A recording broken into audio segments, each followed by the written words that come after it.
सुरेश अय्यर ने 3 अलग अलग फ्रेंचाइज के लिए कप्तानी करी है। दिल्ली को लेके आए फाइनल्स में, केकेआर को फाइनल जिताया और इस बार पंजाब को टॉप 2 में 10 साल के बाद क्वालिफाई कराया। हालांकि उनको इतना श्रेय नहीं मिलता, तो आज की वीडियो में उनके बारे में बातचीत। सुरेश अय्यर मात्र 23 साल के थे जब वो पहली बार कप्तान बने दिल्ली की टीम के। 2018 की बात कर रहा हूं मैं। 2018 में गौतम गंभीर कैप्टन थे।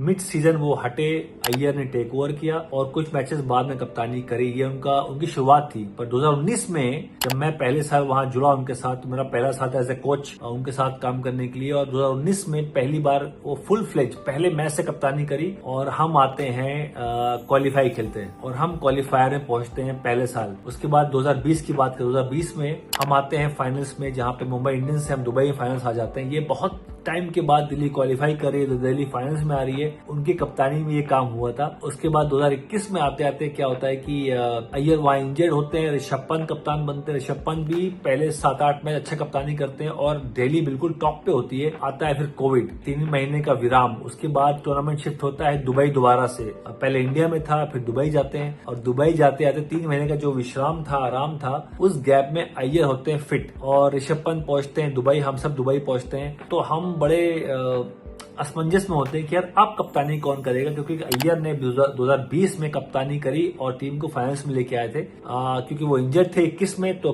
पंत ने कप्तानी करी। पंत भी अच्छी कप्तानी कर रहे थे, टॉप में टीम बैठी थी वहां पे हमारी। तो ये निर्णय लिया गया जो मैनेजमेंट के इतना आसान फैसला नहीं था। और उस मीटिंग में मैं बैठा हुआ था, जहां पे बहुत बातचीत हुई कि यार किसको कप्तान बनाया जाए, अय्यर को कप्तान बनाए, पंत को बनाए। तो निर्णय ये हुआ कि क्योंकि पंत शुरू से कप्तानी कर रहे हैं, इस टीम में कई नए प्लेयर्स भी आए, जहाँ पे क्रिस वोक भी आए थे, टॉम करन जैसे प्लेयर आए थे। तो निर्णय ये हुआ कि क्योंकि अय्यर कुछ प्लेयर्स को नहीं जानते, नहीं मिले, तो उनको कप्तान नहीं बनाया जाता। और 2021 में पंत ही टेक ओवर करते हैं। अय्यर उनके अंडर में खेलते हैं एज ए कैप्टन और हम वहां भी क्वालिफाई करते हैं। तो ये 3 साल, 19 में हम क्वालिफायर खेलते हैं, 2020 में अय्यर की कप्तानी में फाइनल्स में आते हैं, 21 में पंत कैप्टन होते हैं, वहां भी क्वालिफायर खेलते हैं। अब 2022 में पंगा ये होता है कि अब ऑप्शन आता है, दिल्ली क्या करे, अय्यर को रोके, पंत को रोके, किसको कप्तान बनाए। वहां बहुत ज्यादा बातचीत होती है। बहरहाल अय्यर मूव ऑन करते हैं, वो बनते हैं केकेआर के कैप्टन, पंत बनते हैं दिल्ली के कैप्टन। और उसके बाद उनकी जर्नी जो होती है वो केकेआर के साथ वो कप्तान होते हैं 2022, 2023 और 2024 आते आते अय्यर ने केकेआर को चैंपियन कराया। वो पिछले साल की बात कर रहा हूं। तो चैंपियन कराया। उसके बाद आई थिंक वो इकलौते कप्तान होंगे जिन्होंने एज ए कैप्टन केकेआर को चैंपियन कराया, पर अगले साल वो रिटेन नहीं होते हैं। फ्रेंचाइज बोलती है भाई हमें अय्यर के साथ हमारा वर्कआउट नहीं हो रहा है, तो दोनों हो जाते हैं अलग, रास्ता अलग हो जाता है और इकलौते कप्तान बनते हैं जिन्होंने टीम को चैंपियन कराया, फाइनल जिताया, पर वो रिटेन नहीं होते सेम टीम के लिए। तो ये अय्यर की जर्नी के शुरुआती दौर की बात कर रहा हूँ, जहां पे 19 में दिल्ली कप्तानी करते हैं और क्वालिफाई कराते हैं, 20 में फाइनल्स में लेके आते हैं, 21 में ऋषभ पंत टेक ओवर करते हैं, वो उनके अंडर में खेलते हैं, 24 आते आते केकेआर को वो चैंपियन कराते हैं, जहां पे श्रेय उनको नहीं मिलता। देखा जाए तो श्रेय उनको वहां नहीं मिलता। वहां पे लोग नारायण की बात करते हैं, वहां पे लोग फिल सॉल्ट की बात करते हैं और बहुत श्रेय गौतम गंभीर जो कोच थे उनको बहुत श्रेय मिलता है कि गौतम गंभीर की वजह से केकेआर चैंपियन बनी और अय्यर को थोड़ा सा वहां साइडलाइन करके उनको इतनी इज्जत नहीं मिलती। अब आगे 2025 में पंजाब सुरेश अय्यर को ऑप्शन में लेती है, कैप्टन बनाती है, और कैप्टन बनाती है तो उसका मतलब होता है कि पंजाब भी काफी डेस्परेट थी।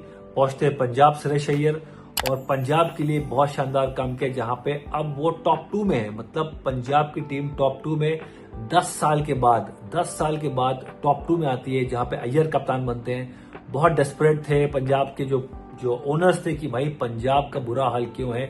बहुत से कप्तान उन्होंने बनाए, कप्तान इतना कुछ कर नहीं पाया, प्लेयर को बहुत लिया, रिलीज किया, ये ऐसे कारवां था उनका। पर जब तक अय्यर नहीं थे पंजाब दिक्कत में थी। अय्यर पंजाब पहुंचे और पहली बार पंजाबी कप्तानी करते हैं और कप्तानी भी बहुत शानदार करते हैं, मतलब उम्दा कप्तानी। जहां पे अगर मैं कप्तानी का एग्जांपल दूं तो टॉस जीत के इन्होंने 7 बार बैटिंग करी, पहले टॉस जीत के 7 बार बैटिंग करी है और अय्यर ने ये पैटर्न निकाला है कि भाई टॉस जीत के पहले बैटिंग करो, 200 बनाने के बाद अब मैच जीते हो, वहाँ बहुत से कप्तान मिलेंगे आपको। अय्यर के मुकाबले आपको कोई कप्तान उनकी बराबरी नहीं कर सकता, क्योंकि वहाँ पे आपको हार्दिक पांड्या मिलेंगे, वहाँ पे शुभमन गिल मिलेंगे, वहाँ पे रजत पाटीदार मिलेंगे। आरसीबी की बात कर रहा हूँ जो टॉप 4 में आई है। पर किसी ने गिल को फील्डिंग करना पसंद है, टॉस जीत के फील्डिंग करते हैं। हार्दिक पांड्या टॉस जीत के फील्डिंग करते हैं, रजत को भी टॉस जीत के फील्डिंग करना पसंद है। पर इकलौते कप्तान है जिन्होंने ये बोला कि इम्पैक्ट प्लेयर के रूल के आने से वजह से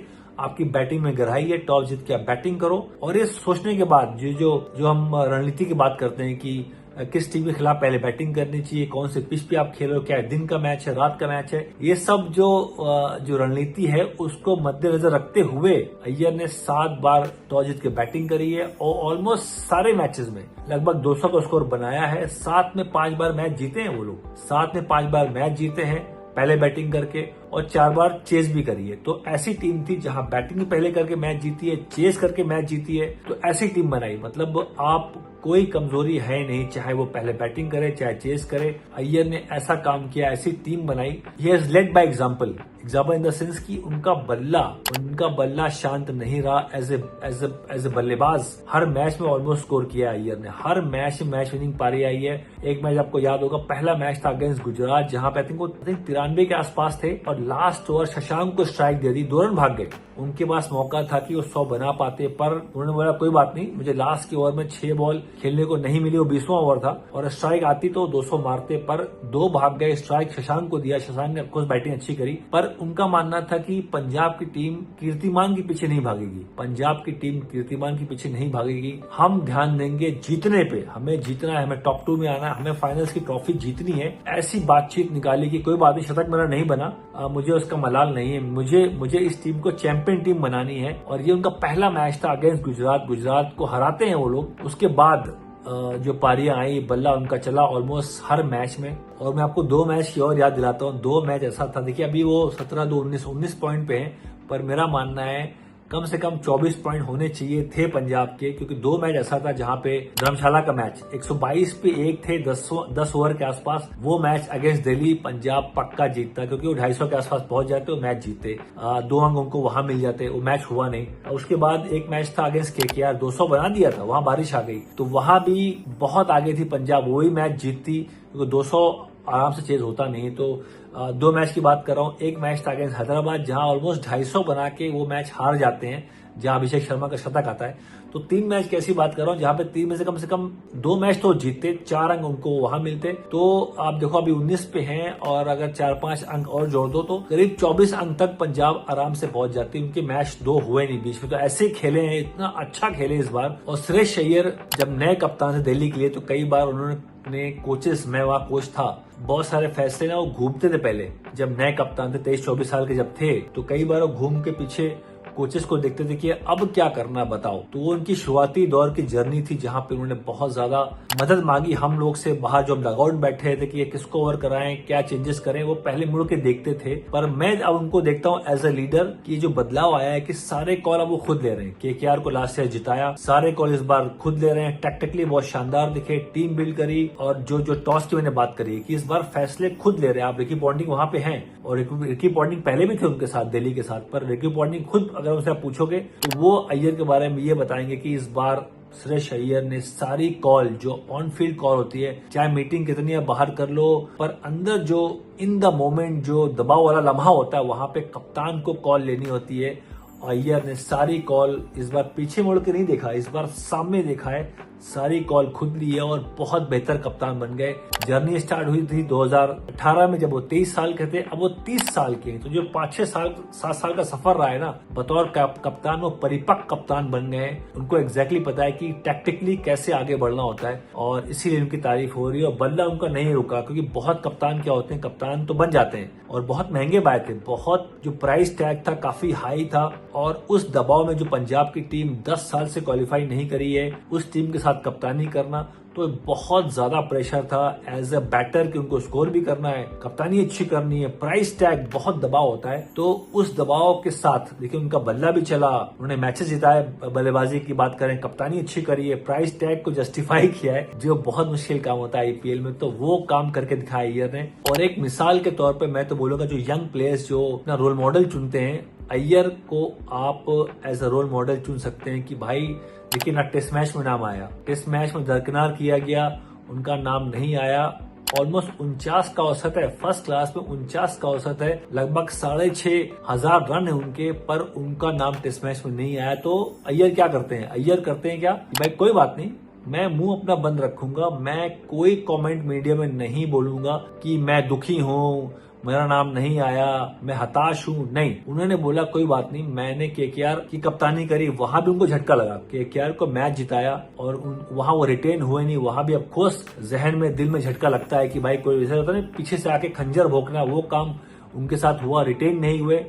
ही हैज मूव्ड ऑन, आगे बढ़ो, आगे बढ़ो, लाइफ में आगे बढ़ना बहुत जरूरी होता है। और मुंह बंद करके बल्ला चलाओ, बल्ला चलाओगे, दुनिया देखेगी, दुनिया वाहवाही करेगी। इस तरह मैं उसकी अय्यर की बात कर रहा हूँ, वीडियो बना रहा हूँ, उसके बारे में आपको बताना चाह रहा हूँ क्योंकि ऐसा कार्य किया है सुरेश अय्यर ने कि भाई सारी जो दुनिया है उनकी वाहवाही कर रही है। पंजाब टॉप 2 में आ गई, बल्ला उनका रुका नहीं। अय्यर से बड़ा प्राइम एग्जांपल आपके साथ नहीं होगा कि भाई आप ना ऐसा हीरो आगे रखो सामने की अय्यर साहब 30 साल के हैं, मुंह बंद करके बल्ला चलाया उन्होंने और ऑलमोस्ट सभी मैच में स्कोर किया, लीडर बने। कैप्टन अलग होता है, लीडर बनकर आगे बढ़े और टॉप 2 में टीम को लेके आए, जो 10 साल के बाद, कभी 10 साल के बाद वो कारनामा हुआ। पंजाब की बात करें, एक सवाल आया था अय्यर के बारे में कि चयनकर्ता से पूछा गया था कि अय्यर का नाम टेस्ट मैच में क्यों नहीं आया, और उत्तर ये था कि अभी व्हाइट बॉल में अच्छा कर रहे हैं, पर अभी देश में उनको और अच्छा करना है। तो व्हाइट बॉल में अच्छा कर रहे हैं, व्हाइट बॉल में तो साई सुदर्शन एक प्लेयर है, अच्छे प्लेयर है, बहुत जबरदस्त बल्लेबाज है वो, पर व्हाइट बॉल में अच्छा किया, आईपीएल में अच्छा किया, उनका नाम टेस्ट मैच में आ गया। अय्यर ने तो व्हाइट बॉल भी अच्छा कर रहे हैं, इंडिया के लिए वर्ल्ड कप में लगभग 550 रन वर्ल्ड कप में बनाए थे, जब इंडिया फाइनल्स में आई 2023 की बात कर रहा हूँ, वहां पे रन बनाया। और उसके बाद अभी चैंपियंस ट्रॉफी में आप देखिए वहां भी स्कोर किया, आईपीएल में स्कोर कर रहे हैं, कप्तानी कर रहे हैं। तो व्हाइट बॉल में एक तरफ आप ये बोलते हैं कि साई सुदर्शन का नाम वहां से व्हाइट बॉल से आता है, पर यहाँ पे आप ये बोला जा रहा है कि भाई व्हाइट बॉल में ही फॉर्म में, डेज में उनको और करना है। पर डेज में भी मुंबई के लिए बहुत रन बनाया अय्यर ने, जहां पे उनका 49 का औसत है। रेड बॉल में स्कोर कर रहे हैं, व्हाइट बॉल में स्कोर कर रहे हैं, उनका नाम टेस्ट मैच में नहीं आया। तो कहीं न कहीं उनको मलाल होगा। पर अच्छी बात ये लगी कि सुरेश अय्यर ने कभी भी पीछे मुड़ के नहीं देखा, आगे देखा, बॉल वॉच करो, स्कोर करो, बल्ला चलाओ, मुंह बंद रखो। इसीलिए हम यहाँ बैठ के उनकी तारीफ भी कर रहे हैं। तो सुरेश अय्यर लगे रहो भाई, मुझे पूरी उम्मीद है कि आपका नाम टेस्ट मैच में जल्द आएगा।